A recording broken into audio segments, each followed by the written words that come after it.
سلامونه مې ومنئ قدرمنو سرتاج افریدی یم.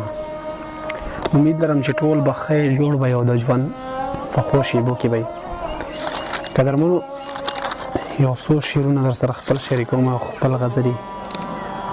د غزل نه مخکې یو شعر دی چې یو ورځ به داسې هم په تا راشي، یو ورځ به داسې هم په تا راشي، اعلان به واورې چې سرتاج مړ دی. یو ورځ به داسې هم په تا راشي، اعلان به واورې چې سرتاج مړ دی.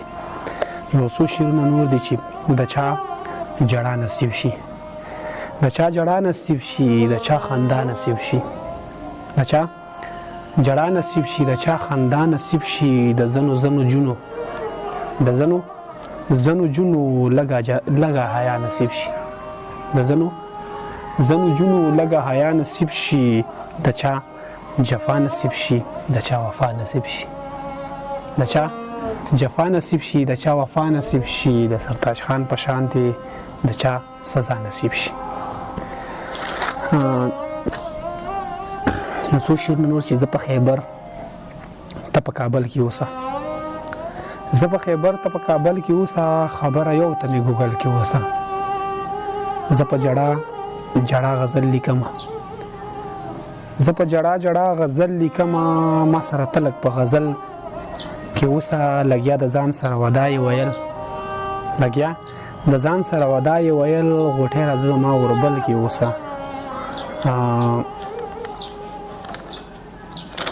یو څو شعرونه نور چې داسې یو غزل در سره شریکوم، یو بلکل تازه غزل دی چې ستا به بشر چې مې نظر ولګي، ستا به بشر چې مې نظر ولګي، لکه سپرلی چې په خیبر ولګي. ستا په بشر چې مې نظر ولګي، لکه سپرلی چې په خیبر ولګي، د دشمن سترګې به ترې زه وباسم که یې نظر په خړ خیبر ولګي. د دشمن سترګې به ترې زه وباسم که یې نظر په خړ خیبر ولګي. په هغه وخت کې مې په زړه ولګي، په هغه وخت کې مې په زړه ولګي، په کلي نور چې مازدیګر، په هغه وخت کې مې په زړه ولګي، په هغه وخت کې مې په زړه ولګي، په کلي نور چې مازدیګر ولګي.